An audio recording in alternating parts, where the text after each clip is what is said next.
안녕하세요. 네. 자, 오늘도 이제 계약법 용어 중심으로 몇 가지 기초 이론 삼아서 해보겠습니다. 공부하는 틀이 조금 잡히신 것 같아요. 뭐 내용을 알고 모르고는 둘째고, 일단은 이 시간에 나와서 이렇게 서너 시간씩 공부하는 것, 그것도 습관이 잡히려면은 한 보름 정도 노력을 열심히 했어야 돼요. 저는 조금 공부하는 틀이 잡힌 것 같아요. 자, 몇 가지 용어 좀 정리해 볼 건데, 어디를 볼 거냐면, 기초서 161쪽에 계약의 종류란 파트를 펴보세요. 몇 가지 용어 좀 정리해 보자고요. 자, 계약의 종류에서는 계약을 여러 가지로 이제 분류해 보는 거예요. 뭐 사람을 여러 가지 분류하는 방식이 여러 가지가 있죠. 뭐 사람을 나이별로 분류하면 뭐 소년, 청년, 뭐 노년, 장년 이렇게 분류할 수도 있고, 뭐 남자, 여자 이렇게 분류할 수도 있고, 혈액형에 따라 분류하면 뭐 A형, B형 이렇게 분류할 수도 있고, 여러 가지 분류 방식이 있는 거예요. 그래서 계약을 여러 가지로 이제 분류해 보는 방식을 좀 보는 거예요, 이렇게요. 근데 우리가 이제 공부할 때 가장 많이 쓰는 용어가 이제 계약을 분류할 때 대표적인 게 쌍무계약이다. 물론 이제 일본식 한자 용어죠. 쌍무계약이다, 편무계약이다. 이제 많이 쓸 용어예요. 쌍무, 편무. 계약을 분류하는 방식인데. 그런데 자, 쌍무라는 것은 뭐 쉽게 얘기하면 쌍방이 어떤 계약이 성립되면 서로 쌍방이 의무를 부담하면 쌍무계약. 계약이 성립된 이후에 일방 한쪽 사람만 의무를 부담하면 편무계약이라 불러요. 이렇게요. 그런데 쌍무냐 편을 구분하는 기준이에요. 기준. 그럼 뭘 가지고 이게 쌍무편을 나눌 것이냐? 나는 기준이 뭐냐? 이런 게 지문으로 나올 수 있단 말이에요. 쌍무냐 편을 나누는 기준은 일단 어떤 계약이 성립한 이후에, 요 단어 나와야 돼요. 후에. 일단은 계약이 성립한 후에 과연 요 단어 꼭 나와야 되는 거. 성립한 후에 과연 누구에게 의무가 있느냐? 누구에게 과연 의무가 있느냐? 쌍방이 서로 대가적 의무를 지면 쌍무. 계약이 성립한 후에 한쪽 사람은 의무를 지면 편무라 부르는데, 우리 시험범위에 들어가 있는 것은 모든 계약이 시험범위가 아니라, 우리 민법 그 계약법에 보면 계약의 종류가 15가지가 규정되어 있어요. 그 15가지 계약 중에서 우리 시험범위에 들어온 것은 매매, 교환, 임대차. 딱 3개만 시험범위인데, 우리 시험범위에 들어와 있는 매매 계약, 교환 계약, 임대차 계약 모두 쌍무 계약이에요. 우리는 편무 계약은 시험범위 없어요. 그러니까 매매가 성립된 후에 매도인은 매수인에게 물건을 인도할 의무, 매수인은 매도인에게 대금을 지급할 의무, 쌍방 의무를 지잖아요. 그러니까 임대 계약이 체결되면요, 임대 계약이 성립한 후에 임차인은 임대인에게 차임을 지급할 의무. 임대인 의무는요, 임차인은 뭐 차임을 지급할 의무가 있더라지만 임대인 의무는요, 잘 기억이 안 나죠? 항상 우리가 뭔가 성립이 되면 남한테 권리 하나 가지면 의무 하나 줄 줄 알아야 돼요. 임대인은 임차인이 임차 목적물을 사용하는 데 불편함이 없도록 수선, 수리, 유지, 관리적 의무가 있는 거 이렇게요. 뭐 물론 이제 교환계약 맺어지면 서로 물건을 넘겨줄 서로 의무가 있잖아요. 이게 쌍무가 되는 건데, 매매, 교환, 임대, 우리는 쌍무계약, 우리는 편무계약은 시험범위에 없어요. 계약이 성립한 후에 일방만 의무를 편무는 시험범위 없는데, 편무계약의 대표적인 게 뭐가 있느냐? 우리 시험범위 아니지만 대표적인 것은 증여. 이 증여가 계약이에요. 아무리 내가 주고 싶어도 상대방이 안 받습니다. 나 공짜로 안 받습니다는 못 주는 거예요. 서로 합의가 돼야 되는 거야. 그러면 그래, 1억짜리 내가 반지 하나를 주겠다. 예, 감사히 받겠습니다. 증여계약이 성립하면 준다는 사람은 의무가 있지만 받는 사람은 이에 상황한테 아무런 의무가 없잖아요. 이렇게 받기만 하는 거잖아요. 그러니까 편무가 되는 거야, 증여. 또 물건을 빌려줄 때 사용대차라는 게 있어요. 사용대차. 남한테 물건 빌려주고 대가를 받아요. 물건을 빌려주고 이에 상한 대가를 받으면 임대차라 부르는 거야, 유상이면. 남한테 물건 빌려주는데 공짜로 빌려줘, 무상으로 빌려주면 사용대차라 그래. 그래, 이 기계한데 6개월간 공짜로 빌려줄게. 예, 감사합니다. 그러면 빌려준다고 한 사람한테만 의무가 있는 거지, 빌려 쓰는 사람은 공짜기 때문에 이에 상한 대가에도 의무가 없잖아요. 그러면 이 사용대차 이런 것들은 편무가 되는 거예요. 근데 어쨌든 우리 편무는 신경 쓸 필요 없어요. 매매, 견임자 모두 쌍무다. 자, 기준은 계약 성립한 이후만 놓고 따지는 건데 이렇게요. 그러면 왜 나누는 거냐? 항상 민법은요. 용어를 분류하더라. 계약인데 쌍무계약이면 어떻고 편무계약이면 어떤데 나누는 거냐? 뭔가 민법에서 뭔가 용어를 분류할 때는 법적 차이가 벌어지는 거예요. 어떤 차이가 벌어지냐? 우리가 이제 많이 배울 건데 쌍방이 서로 의무를 지는 계약이 성립한 후에 저 쌍방의 의무를 쌍무계약은 이 편무계약이 없는 일방만의 의무를 지는 편무에 없는 특징이 나타나기 시작해요. 쌍무의 특징이라고 불러요. 특징. 쌍무계약의 특징이다. 그러면 제가 한두가 적을 건데 우리 시험 번들은 매매, 교환, 임대차 계약이 모두 뭐라 했어 우리는요? 쌍무라 했어요. 편무는 시험 번 없다 그랬어요. 그러면 얘들의 특징이야. 이 쌍무계약은 이 견연성이라는 게 있어요. 견연성. 이 법률용어인데 일본 한자 용어의 견연성이라는 얘기는 서로 연관성이 있어요. 자, 뭔가 연관성을 가져 이렇게요. 그 쌍무계약은 세상을 살아가는 공평 원리에서 채권채무의 성립, 어떤 채권채무 성립, 그 채무 이행, 그 채권채무 소멸, 이 소멸이 서로 운명을 같이 한다는 거예요. 뭔가 법적인 운명을 같이 해요. 뛸래야 뛸 수 없게 같이. 이게 공평하다는 거예요.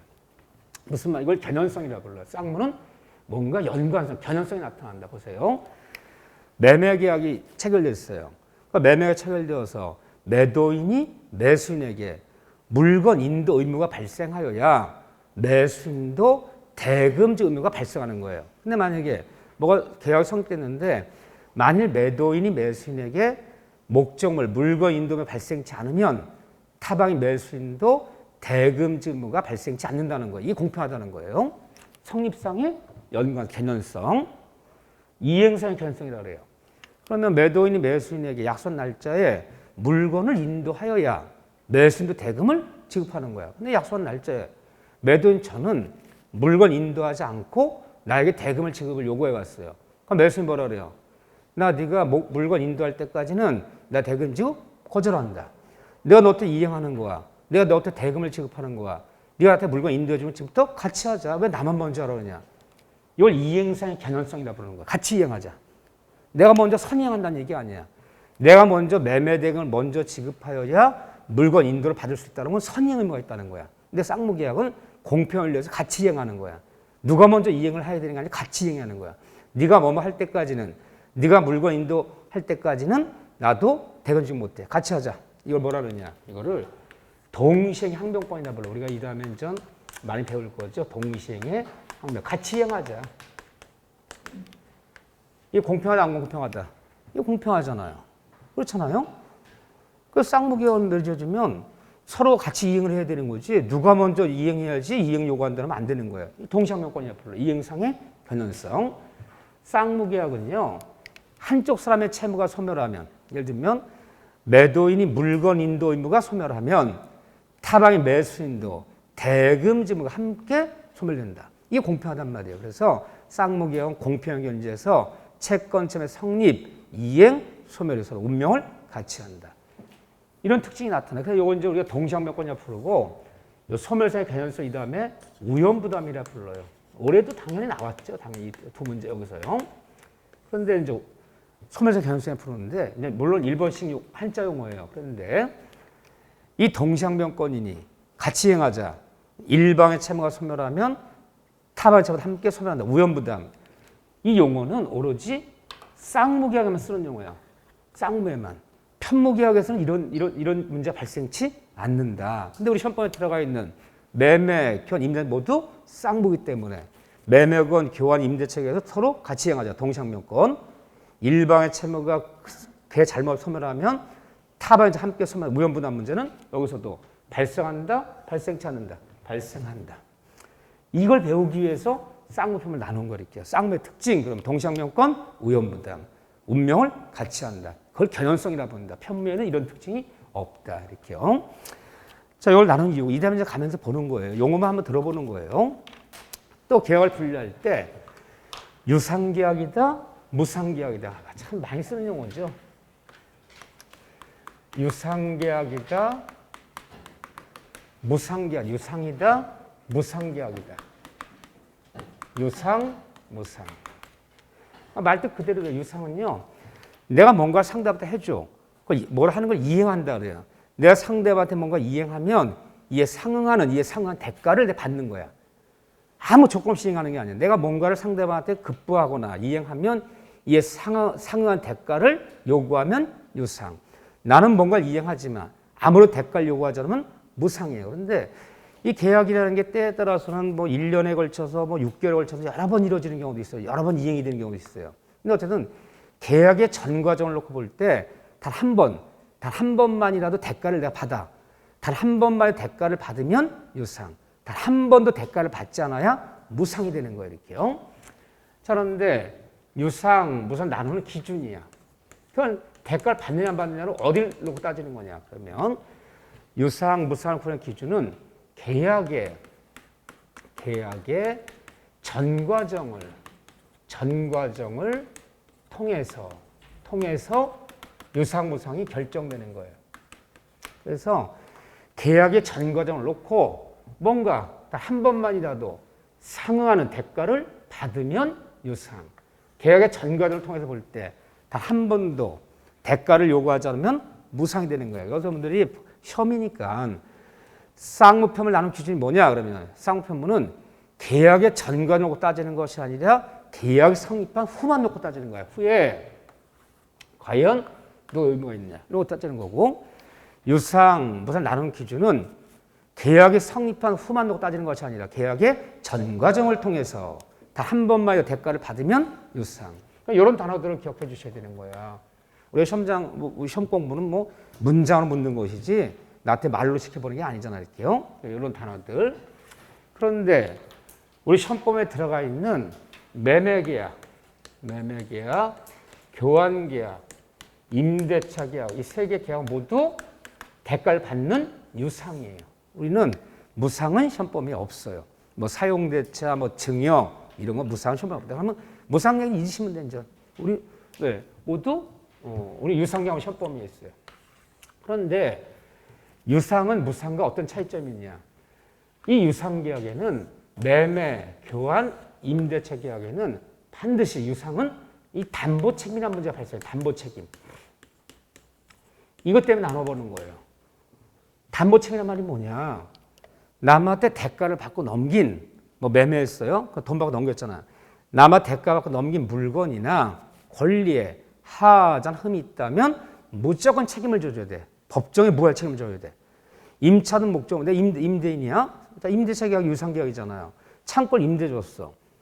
근데 그 창고가 사실은 지붕이 구멍이 나갔고요. 그 창고 임대받은 사람이 물건을 잔뜩 겨울에 싸놨는데 아무도 몰랐지. 이게 겨울에 나는 눈비가 다 내린 것이 다 스며들어서 물건 망쳐버렸어.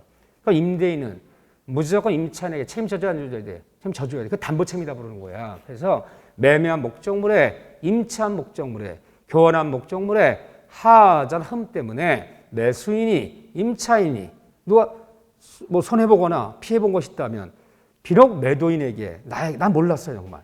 나 임대인에게 아무런 잘못이 없더라도 무조건 책임을 져줘야 되는 거예요. 대가를 받았기 때문에. 그건 책임지는 것을 담보책임이라 불러요. 근데 무상계약에는 담보책임이란 말이 없어요. 자 보세요. 자 이게 명품 시계예요. 야 이 중고 시계지만 노래 손목 시계인데 내 명품 시계 하나 너한테 주겠다. 증여한다. 무상으로. 감사히 받겠습니다. 그러니까 증여한 거야. 그건 무상계약의 무상. 아무 대가 받은 거 아니에요? 그러더니 한 달쯤 지나더니 뭐 청구서가 왔어요. 명품 시계를 준 건 좋은데 참 감사히 받았는데 초침이 고장났다. 야 네가 준 게. 야 이 초침을 고치는데 말이야 30만 원 들었어. 너 30만 원 물어달라. 증여 나보고 고장난 시계를 또 30만 원 수리비를 달라는 거예요. 그런 말이 있어 없어요? 그게 없다는 거예요. 무상에는 하자나 흠 있는 것을 줬더라도 대가를 받지 않기 때문에 아무런 나에게 책임 물을 수 없는 거예요. 유상에는 뭐가 있다? 담보책임이라는 것이 있다. 무상계약 담보책임이란 말이 없다. 우리 시험번에 들어가 있는 매매, 교환, 임대 모두 유상이기 때문에 매매한 목적물에, 임차된 목적물에, 교환한 목적물에 하자함이 있다면 무조건 담보책임은 져줘야 된다. 이거 때문에 나누는 거야. 자, 아직 뭐 익숙하진 않지만 쌍무다 편무를 나눈 이유는 동시항명권이니 우연부담이니 서로 견연성이니 하는 것은 어디의 특징이다? 쌍무의 특징이지. 편무계약에서는 이런 특징이 나타나지 않는다. 근데 우리 시험번에 들어가 있는 매매견, 임대차 모두 쌍무기 때문에 이 문제가 발생한다. 그렇죠? 유상, 무상을 구별한 이유는 뭐 때문에 구분한다? 담보 책임을 적용받을 것이냐, 받지 않을 것이냐. 하자음이 있을 때 유상에는 담보 책임 문제가 발생한다. 무상에는 담보 책임은 말이 없다. 하자에 있는 물건을 줬다고 해서 나에게 책임 물을 수 없다. 이 차이가 벌어지는 거예요. 그런데 요 말과 요 말이요. 요 말과 요 말이 굉장히 용어가 흡사하고 편무란 말과 무상이란 말이 듣다 보면 굉장히 비슷한 용어예요. 응? 그래서 자, 사용대차, 무상으로 빌려준 사용대차, 증여, 이거 무상계약이야. 또 무상계약이면서 편무계약이 돼. 매매, 견, 임대차는 유상, 대가를 받는 유상이야. 유상계약이면서 쌍무가 돼. 유상이란 말과 쌍무란 말이, 무상이란 말, 편무란 말이, 그거 같은 말 아닌가? 어느 순간 방금 혼동이 된단 말이게요. 자, 어떻게 보나 보세요. 이 그림을 잘 기억해 두세요. 이 단다시 문제 꼭 한 문제를 여기 올해는 안 나왔는데 꼭 묻고 가기 걸려요. 이렇게요. 한번 잘 묻는데 이왕 나온 김에 이 그림을 잘 봐주세요. 자, 일단은 계약을 분류할 때 제일 먼저 분류하는 것은 먼저 대가를 받느냐, 받지 않느냐. 유상보상을 먼저 구분하는 거 순서가. 뭔가 대가를 받으면 유상, 대가를 요구하면 유상. 내가 뭔가를 하지만 아무런 대가를 받지 않으면 무상. 유상보상 분류하는 거예요. 그러면 유상보상 분류했는데 아무런 대가를 받지 않는 무상계약, 무상계약은 모두 이꼴, 무상은 모두 편무계약이 돼요. 무상계약이면서 쌍방의 의미를 주는 쌍무계약은 없어. 무상은 이꼴 모두 편무다. 그런데 모든 쌍무계약, 계약이 성립한 후에 쌍방의 의무를 지는 모든 쌍무계약은 유상이에요. 쌍무계약이 무상은 없어요. 그런데 유상에는 쌍무도 있지만 드물지만 유상에는 편무계약도 있을 수 있어요. 일방의 의무를 지는 편무가 여기에 있을 수 있어요. 우리 시험법이 아니지만 계약 중 현상광고 계약이라는 게 있어요. 이거는 유상이지만 편무라 불러요. 아니 별건 아닌데 그냥 우리가 이제 학문적인 얘기를 보는 거야. 이 그림을 잘 생각해 보세요. 자, 무상은 대가를 받지 않는 무상은 모두 편무다. 그런데 쌍방 의무를 지는 유상은 모두 쌍무다. 하지만 유상계약에는 쌍무뿐 아니라 뭐도 있을 수 있다. 편무도 있을 수 있다. 근데 이거를 이제 문장을 묻는단 말이에요. 예를 들어 이렇게 물어요. 아직 이거 연습할 거 아닌데, 자, 시험 문제 나왔어요. 모든 계약이 성립한 후에 서로 쌍방 의무를 지는 모든 쌍무계약은 이것은 곧 쌍무는 곧 유상이다. 쌍무계약은 곧 유상계약이다. 쌍무는 유상계약이다. 이렇게 말하면 여기 맞는 질문에 틀린 질문이에요. 맞는 지 보세요. 쌍무는 쌍무계약에 무상계약이 있어 없어요? 없잖아. 쌍무 모두 유상이잖아. 이 점 맞는 거예요. 그런데 계약의 전 과정을 놓고 볼 때 뭔가 대가를 받는 유상계약은 곧 쌍무이다. 유상계약은 곧 쌍무계약이다. 이렇게 말하면 맞아요? 틀려요? 틀리잖아요. 이거 있을 수 있잖아요. 뒤집으면 틀리는 거잖아. 얼마나 숱한 분들이 눈물을 뿌릴까 별거다. 걔들이 그래. 이렇게 문제를 물으면요. 자, 한번 봐보세요. 두 번째. 대가를 받지 않는 무상계약은 아무런 대가를 요구하지 않는 무상계약은 곧 편무계약이다. 무상은 곧 편무다. 무상은 곧 편무이다. 편무계약이다. 무상계약은 곧 편무계약이다. 맞는지는 틀린지만 무상은 모두 편무다. 맞아요. 계약이 성립한 후에 한쪽 사람만이 의무를 지는 편무계약은 곧 무상이다. 편무는 곧 무상이다. 맞아요? 틀려요? 편무에는 뭐가 있을 수 있어요? 유상도 있을 수 있잖아요. 여기 하나 들어가 있잖아요. 이거 헷갈려 안 헷갈려요? 이게 몇 번 나왔던 기출지문이에요. 뭘 기억하셔야 돼? 그림을 기억하셔야 돼. 이 그림을. 그래야지 문장이 나왔을 때 이 그림을 딱 올리면서 맞는 지문, 틀린 지문 고를 수 있단 말이에요. 지금 연습할 건 아니지만 이런 게 이제 단다시면 나온단 말이에요. 어쨌든 이 그림. 모든 쌍무계약은 유상이다. 쌍무계약이면 무상은 없다. 또 대가를 받지 않는 무상은 모두 편분다. 무상계약에 쌍무는 없어. 모두 편분다. 하지만 유상계약에는 뭐가 있을 수 있다? 편무가 있을 수 있다. 그래서 요즘에 엎었다 뒤집었다 할 때 맞다 틀리다 구분할 수 있어야 되고요. 그림을 기억하는 게 굉장히 중요해요.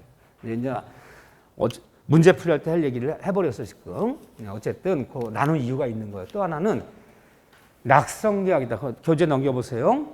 유상계약, 무상계약, 쌍무계약, 편무계약. 이번에는 계약을 분류할 때 낙성계약이다. 낙성계약이다. 거기 보면 요물계약이다. 낙성이다. 요물계약이다.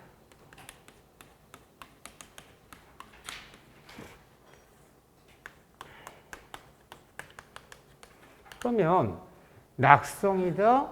요물이다. 뭘 갖고 나누는 거냐. 계약이 성립하는 시점이에요. 시점. 과연 계약을 언제 계약이 성립하는가. 계약이 과연 성립한 시점이 언젠가. 계약이 성립한 시점. 낙성계약은 두 사람이 쌍방간에 만약에 이 사람이 갑이고 한쪽 사람이 을이라 칩시다. 갑과 을이 서로 쌍방간에 합의만 이루어지면 합의가 이루어진 시점이요. 얼마 사기를 얼마 팔기를 하자. 그 합의가 이루어진 시점에 계약이 성립했다 그러면 낙성계약이라고 부르는 거야. 합의가 이루어지는 날에 계약이 성립한 거다. 합의가 이루어진 날에. 그런데 요물계약은 합의만 갖고는 계약 성립하지 않아요. 합의 플러스 그 어떤 일정한 행위가 완료됐을 때, 이 두 가지가 모두 됐을 때, 이때 계약이 성립하면 요물계약이라고 부르는 거야. 자 보세요. 우리가 배우는 매매계약, 교환계약, 임대차 계약 모두 낙성계약이에요. 우리 요물계약 시험범위 없어요. 매매계약 언제 성립됐나 보세요. 매매계약이. 자, 부동산 한 필지, 토지 한 필지 사고 파는데, 자, 예를 들면 11월 30일 날 그래 이 땅을 내 5억에 팔겠다.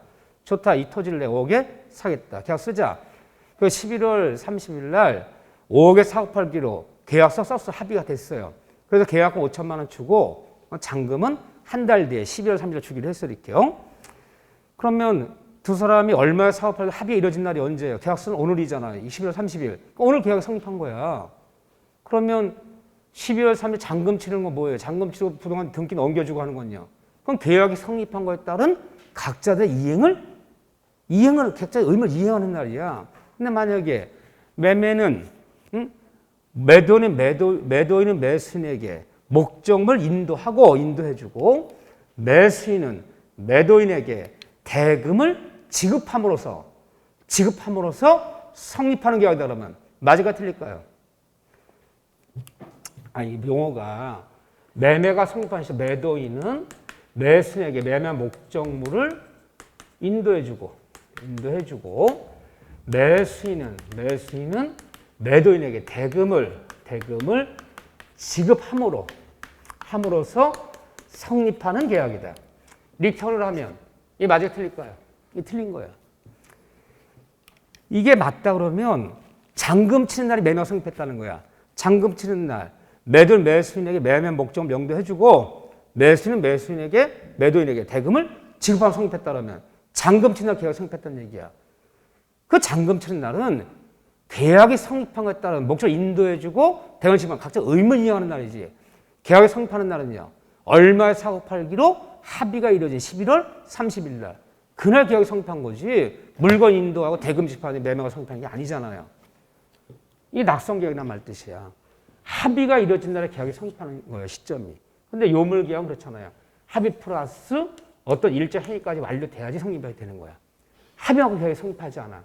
그러니까 이 요물계약 대표적인 게 뭐냐면 이 계약금 계약이에요. 이 우리가 하나밖에 없어요. 요물계약은. 우리 시험범위에는 계약금 계약. 자, 보세요. 늦은 밤에 만나서 그래 이 토지를 10억에 사업 팔기로 하자. 계약금은 1억을 걸기로 하는데 만일 계약은 교부한서 준사 위반하면 계약은 몰수하고 받은 사람이 계약 위반하면 100을 상환하기로 해. 다 썼어. 근데 밤이 늦어서 1억이 없는 거야. 응? 그래서 오늘 다 이렇게 합의 도장 찍었어요. 내일 입금시킬게. 내일 계약금 1억. 오늘 너 밤이 12시가 너무 늦었으니까. 근데 그 다음날 1억 입금이 안 들어오면 계약 성립이 된 거 안 된 거예요? 안 된 거예요. 합의는 늦었어. 위반하면 몰수하고 위반하면 백수하고. 실제 계약금이 지급이 안 되면 계약금 계약 성립이 안 된 거야. 그러더니 이틀 뒤에 계약금 입금되었어요. 그럼 계약금 계약은 이틀 전에 계약금 1억 걸기로 하고 위반하면 몰수하고 위반 배액상환하기로 하자 합의는 이루어졌지만 실제 계약금 입금이 된 건 이틀 뒤에 입금됐다면 이 계약은 언제 성립된 거야? 실제 계약금 입금되는 이틀 뒤에 그날 계약이 성립한 거야. 이왕하고 성립이 안 돼. 실제 어떤 행위까지 완료돼야 성립이 되는 거야. 그러면 이거는 요물계약이다 불러요. 그러면 낙성계약, 요물계약은 어느 게 계약의 성립점이 늦어지는 거예요? 요물계약 늦어지는 거예요. 요물계약은 합의 플러스 실제 어떤 행위가 완료돼 성립하면 요물. 쌍방울이 얼마에 사업할 합의만 있으면 계약 성립하면 낙성. 이러는 거죠. 근데 우리가 배우는 매매, 임대 계약은 쌍방울 합의가 이루어진 날, 그날이 계약 성립한 거지. 실제 뭐 대금을 지급하고 임차 보증을 지급하고 하는 날이 계약이 성립한 날이 아니에요. 이해되시죠? 시점이 빨라지는 거죠. 낙성 계약이다. 요물계약. 우리는 모두 낙성 계약이에요. 그 다음에 또 계약 분류할 때 분료식 계약이다. 분료식 계약이다. 요식 계약이다. 그래요. 요식. 분료식이라는 것은 계약을 성립할 때 아무런 형식이 필요 없는 거. 뭐 계약서 서면 작성하고 뭐 이래야지만 계약 성립하는 거 아니야. 구두로도 그래 얼마 사업 팔기로 하지. 그래 오케이 내가 그 가게 살게. 구두로든 전화로든 뭐든 아무런 형식이 필요 없어. 무슨 서면 작성 같은 거 필요 없어. 성립하면 분료식 계약. 반드시 서면을 작성해야 돼. 만나 서면을 작성하고 형식을 갖춰야지만 계약 성립하면 요식 계약이라 불러요. 근데 우리 시험범위에 들어가 있는 이건 서면 작성이 필요하다. 우리 매매 계약은 요식 계약이에요? 분료식 계약이에요? 분료식 계약이에요. 서로 만나서 구두로 친한 친구끼리야 중고기계 한 대를 그래 5천만 원에 팔기로 하자. 그래 5천에 사기로 하자. 오케이. 성립한 거야. 근데 우리가 관행적으로 꼭 계약을 성립하면 뭘 써요? 계약서 서면을 작성하는 거야. 그거는 뭐예요? 그거는 이 다음에 딴소리 할까 봐 증거를 남기는 거야. 너와 나 사이에 얼마 사업하기로 합의는 됐지만 계약서 안 썼잖아. 그렇게 말하는 사람이 어딨나? 그 계약서는 나중에 딴소리 할까 봐 증거를 남길 뿐인 거지. 서면 작성해서 계약 성립하는 거 아니에요? 자, 한번 예를 들어 볼게요. 자, 내가 뭐 대도시에서 도매상하는 청가상인이에요. 제주도에 있는 그 뭐 감귤 농장과 거래를 자주 해요. 근데 전화했어요. 야, 갑자기 뭐 한라봉인지 뭐 탐라봉인지 그걸 사람들이 많이 찾는데 몇 상자 아니니? 한 1000상자 있대요. 그래, 내가 상자당 2만 원씩 전량 1000상자 2천만 원 매입할 테니까 팔아라. 오케이. 그러면 2천만 원에 상자 2만 원씩 팔게. 언제까지? 일단 빨리 이거 작업해서 보내달라. 그럼 물건이 도착하면 바로 입금시킬 테니까. 오케이 했어요. 물건이 와야 안 와요? 안 오는 거야. 그래서 이틀 뒤에 전화해서 아니 왜 물건이 안 오지 했더니 야 네가 상자 2만 원 준다고 해서 내가 오케이 했는데 옆에 있는 청가상이 내가 2만 5천 원 줄게. 그래 글리 보냈어. 글리 보냈대요. 너 나에게 2만 원에 주기로 1000상자 2천만 원 주기로 하는데 글리 보내 어떻게 하냐. 야 너랑 합의했지만 계약서 안 썼잖아.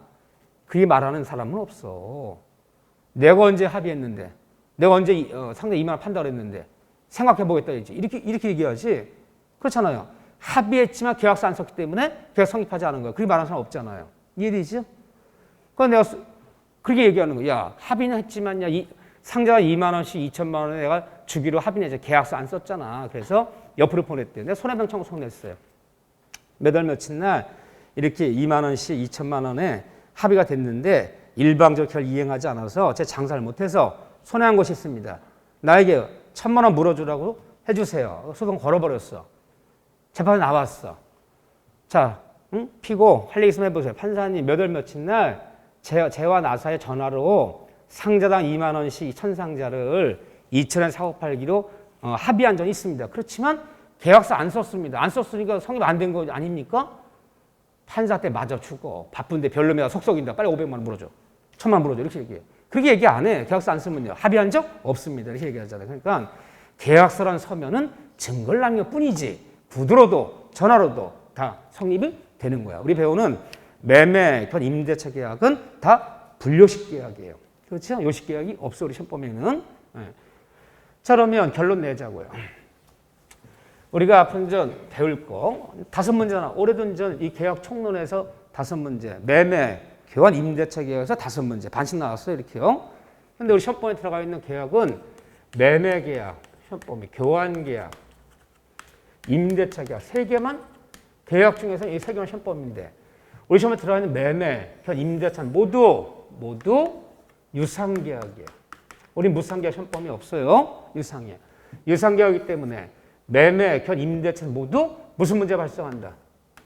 매매한 목적물에, 교환한 목적물에, 임차든 목적물에 하자음이 있다. 매도인은, 임대인은 무조건 책임져주는 이 담보책임 문제가 반드시 적용된다. 여기 들어가야죠. 또 매매, 교환, 임대차 계약은 계약이 체결된 후에 서로 쌍방이 의무를 지는 쌍무계약이다. 우린 편무계약 시험법 없어요. 모두 쌍무계약이다. 쌍무계약이기 때문에 매매계약, 교환, 임대차 배울 때 무슨 문제 발생해요? 채권자, 각자들의 채권의 성립, 계약의 성립, 이행, 계약의 이행, 소멸 이 3가지가 운명을 같이 한다. 이것이 서로 공평하다는 거야. 쌍무계약은. 그래서 이행상 개연성인 동시이행의 항변권, 소멸상의 개연성인 우연부담 문제가 여기서 벌어진다, 안 벌어진다. 이 문제 벌어진다.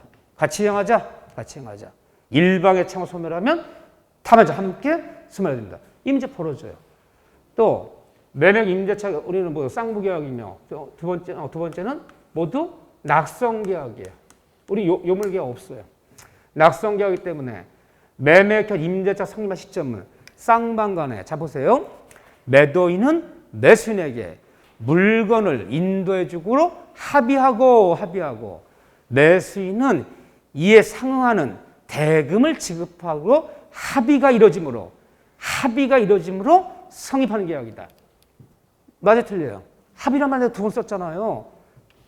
그러지 맞는 거지.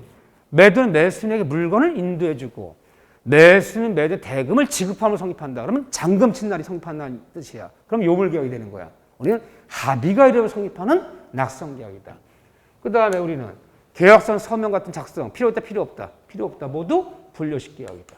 요식이 아니라 불요식이다. 그래서 유상, 쌍무, 낙성, 불요식 계약이다. 그러면 시험 문제 풀 때 별건 아니지만 뭐 예를 들면 무상이 어떠고 저쩌고 일단 편무가 어쩌고 저쩌고 요식 불요식 받는 요식이야. 요식 서면 작성해야 된다는 거야. 요식이 어쩌고 저쩌고 예를 들면 요물이 어쩌고 저쩌고 이런 단어 하면 일단 틀렸다 봐야지. 일단 우리 시험법이 아니니까 그렇잖아요. 낙성, 유상, 쌍무, 낙성, 불요식 계약이다. 공통점이에요. 우리 시험법에 들어간 거. 여기 아무것도 아니지만 한 번에 이렇게 익혀주면 이 다음에 자꾸 쓸 용어들이니까. 자, 그런 연습을 한번 해봤고 용어들이에요. 용어들. 자, 그 다음에 163조 계약의 성립이 있어요. 계약 성립. 그러면 일단 계약이 성립돼야지만이 무슨 뭐 채권차 발생하고 계약이 성립해야지만이 뭔가 권리무가 발생하는 거지.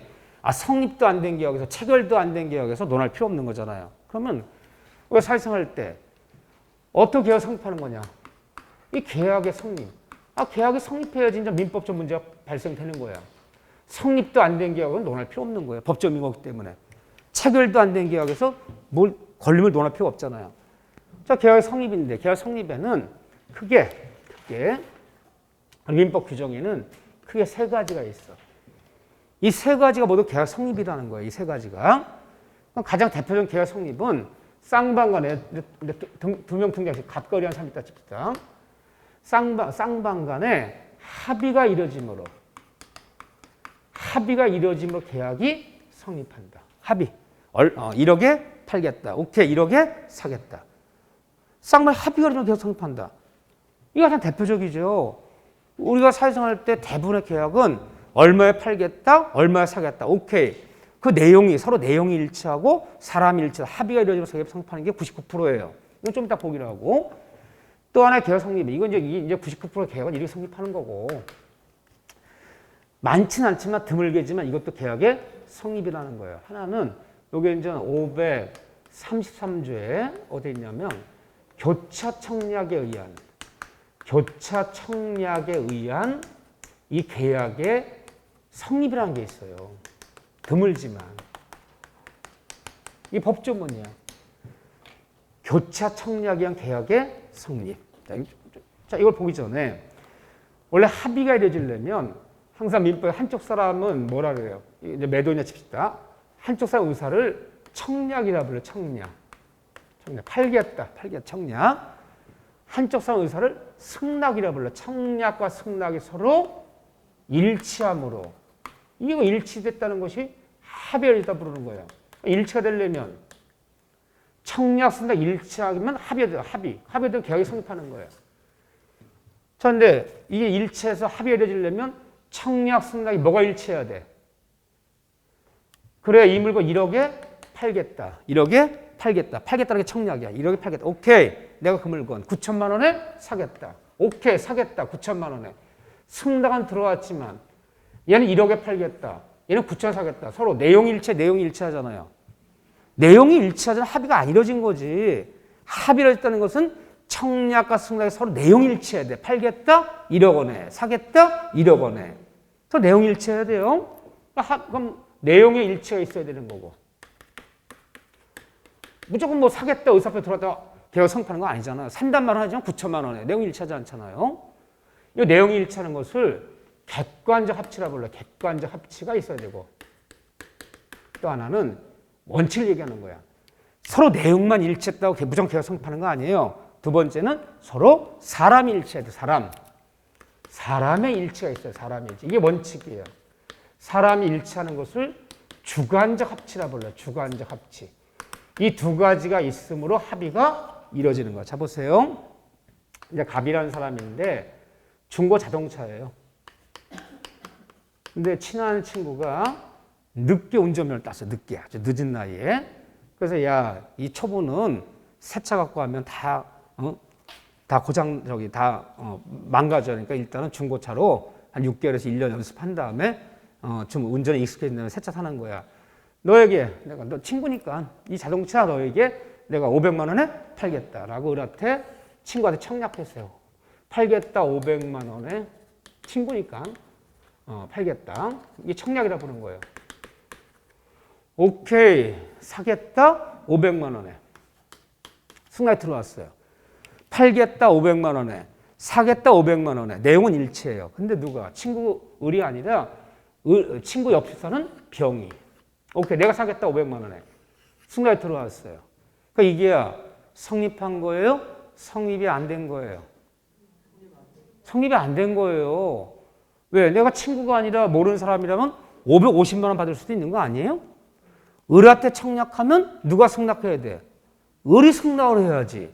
을한테 청약하는데 병이 승낙하면 사람이 일치하지 않잖아요. 대부분의 계약은 사람 따져 안 따져요? 사람 따지는 거야. 뭐 고용계약, 무슨 근로계약, 조합계약, 정신적인 계약, 무슨 우리가 사정할 때 맨날 매매만 해서 그렇지 매매할 때는 내용만 일치하면 사람 안 따지고 뭐 김씨건 이씨건 박씨한테 팔겠다 이래서 그러는 거예요. 대부분의 계약은 사람이 누군지 따지는 거야. 도급계약. 그래 내가 공사 1억에 하겠다. 어떤 사람이 공사도 못하는 기술도 없는 사람이 나 계약 안 맺지 그러면. 대부분 계약은 내용도 일치하고 사람까지도 일치해요. 사람까지 따져야 되는 거야. 그래서 갑이 을한테 청약하면 을이 승낙을 해야지. 을한테 청약했는데 병이 승낙하면 그 내용이 일치하더라도 사람이 일치하지 않기 때문에 계약은 성립하지 않는 거예요. 원칙을 얘기하는 거야. 이 두 가지 일치했을 때 계약은 성립한다. 이거 합의의 계약은 성립이라 불러요. 근데 그러면 계약이 성립하려면 민법적으로는요. 청약이다, 승낙이다. 반드시 두 개의 의사표시가 있어야 되는 거야. 청약, 승낙. 두 개의 의사표시가 합치되 계약 성립하잖아요. 근데 교차 청약은 형식적으로는 두 개의 청약만 존재하지 승낙이 존재치 않아. 원래 계약 성립하려면 청약이다, 승낙이다, 사겠다, 팔겠다. 청약, 승낙 두 개의 의사표가 존재해야 되는데 이 교차 청약은요. 청약만 존재하지 승낙이 존재치 않아. 그렇지만 형식적으로 볼 때는 그렇지만 실질적으로는 두 개 청약은 존재하지만 서로 내용이 일치하고 그리고 서로 사람이 일치했다면 이 계약은 성립했다는 거야. 법률 규정에 따라서. 언제 성립하는 거냐? 시점이 중요해요. 시점. 간단하지만 시점은 양청약이 도달한 날에 법률 규정에 따라 계약은 성립한다. 양청에 도달한 날에. 양청에 도달한 날이라는 것은 두 청약 중에서 마지막 청약이 도달한 날에 이 날에 계약은 성립했다. 시점이. 무슨 말을 하는 거냐 도대체가. 무슨 말을.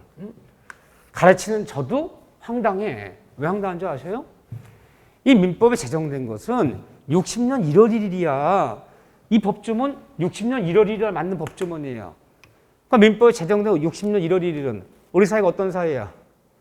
교통통신이 발전하진 않아갖고요. 먼데 사람들한테 계약 맺으려면 우편으로 보내야 돼. 우편으로. 서울 사람, 부산 사람한테 편지 보내야 돼요. 이런 중고기계를 너에게 얼마나 팔겠다. 생각했으면 사라. 전화? 없어. 핸드폰? 없어. 팩스? 없어. 그럼 어떻게 해야 돼? 오케이. 그 조건에 내가 사겠다. 승낙서 다 보내. 옛날에 미국으로 가발 같은 거 60년, 70년 수출할 때 오더 넣어놓고 이런 가발을 오더 넣어놓고 기다려야 돼. 옛날 팩스가 있어. 국제전화가 있어요. 그러면 한참 뒤 보름 뒤에 들어와. 소리가. 오케이. 그 조건으로 가발 몇백 개 사겠다. 그러니까 교통도 발전하지만 우편으로 계약 맺던 시절의 법조문이야. 이 조문이 지금. 자 보세요. 이런 식으로 중개한 거 보지 않아. 자, 근데 이제 갑이라는 사람이 옛날 때는 바야흐로 60년대야. 서울 사람이 부산에 있는 사람한테 잘 아는 사이야. 전화 없어. 핸드폰 같은 거 없어요. 야, 내가 이러이러한 물건을 수입해 들어왔는데 너에게 부산이 너에게 이 물건을 이러이러한 조건을 팔겠다라고 생각 있으면 사라라고 1억에 우리말로 1억에 팔겠다라고 청약한 날이 우편으로 보내는 거야. 11월 30일 보냈어. 자, 이게 이제 3박 4일 걸려서 너에게 팔겠다 1억의 이 물건을 이 청약을 보낸 거야. 요게 이제 언제 도착할 거냐? 여기 12월 4일 날 도착할 거야. 이날. 근데 얘가 12월 2일 날 갑자기 갑이란 애가 이런 물건을 판다는 소문이 있어. 야, 네 물건 팔아라. 내가 1억 살게. 라고 얘도 팔아라 살게 내가 라고 1억에 살게라고 청약한 거야. 1억에 살게. 근데 이건 언제 도착할 거냐? 이거는 12월 6일 날 도착할 거야. 서로 청약했어. 1억에 너 사라. 1억에 너 팔아라. 서로 청약했는데 서로 내용이 서로 일치하고 사람이 일치하면 두 개 청약만 존재했지 승낙이 없었지만 실제는 내용이 일치하고 사람이 일치한다면 마지막 청약에 도달한 날에 두 청약 중에서 마지막 청약 도달한 날이 언제예요? 날짜를 보면 12월 6일 날 이 계약은 1억에 성립이 됐다는 거예요. 그러면 교차청약에 성립이라는 것은 어떻게 계약 맺을 때? 우편으로 계약 맺을 때 쓰던 용어야. 핸드폰 없나? 팩스 없나? 보내고 3박 4일 마지막 청약 2박 3일 걸리고. 이미 청약서는 2박 3일 걸린다는 얘기 자체가 이미 현실과 맞지 않는 얘기야. 근데 어쨌든 법조문이 있어. 양 청약이 도달하는 날에 12월 6일 날 계약은 성립했다. 이렇게 표현하는 거죠. 근데 글을 쓸 줄 알아야 돼. 교차적 계약 성립은 형식적으로 두 개의 청약만 승낙이 존재치 않아도 실질적으로는 서로 내용 일치하고 사람 일치했기 때문에 이 계약은 1억에 12월 6일 날 계약은 성립하는 것이다. 시점은 마지막 청약이 도달한 때 교차적 계약 성립. 이런 계약 성립이 있고. 자, 세 번째 또 하나 계약 성립 뭐가 있냐면요. 이건 중요해요. 532조에 의사, 실현에 의한 이 계약의 성립이라는 게 있어요. 한 번만 보면 돼요. 응? 합의한 계약의 성립, 교착적인 계약의 성립, 의사실현 계약의 성립. 특수한 계약 성립이야, 법무규정. 그럼 의사실현 계약 성립이란 말이 뭐냐? 우리가 사회생활 할 때 이 관행이라는 게 있어, 관례라는 게 있어. 이 관례에 따라 비록 승낙한다는 의사표시가 없었더라도, 오케이, 네, 승낙한다. 의사표시가 없더라도 이러이러한 사실이 발생한 때, 내가 입으로 오케이라고 승낙한다 말하지 않아도 이런 사실이 발생한 때, 그럼 이런 사실이 뭐냐? 이런 사실이 승낙의 의사로 볼 수 있는 사실이야. 내가 내 입으로 오케이, 내가 그 계약 맺겠다라고 입으로 얘기하지 않아도 이러한 행동, 어떤 이런 행동 속에는 오케이라는 말이 포함이 되어 있다는 거야. 관례에 따라 굳이 내가 입으로 얘기하지 않아도요. 자, 보세요.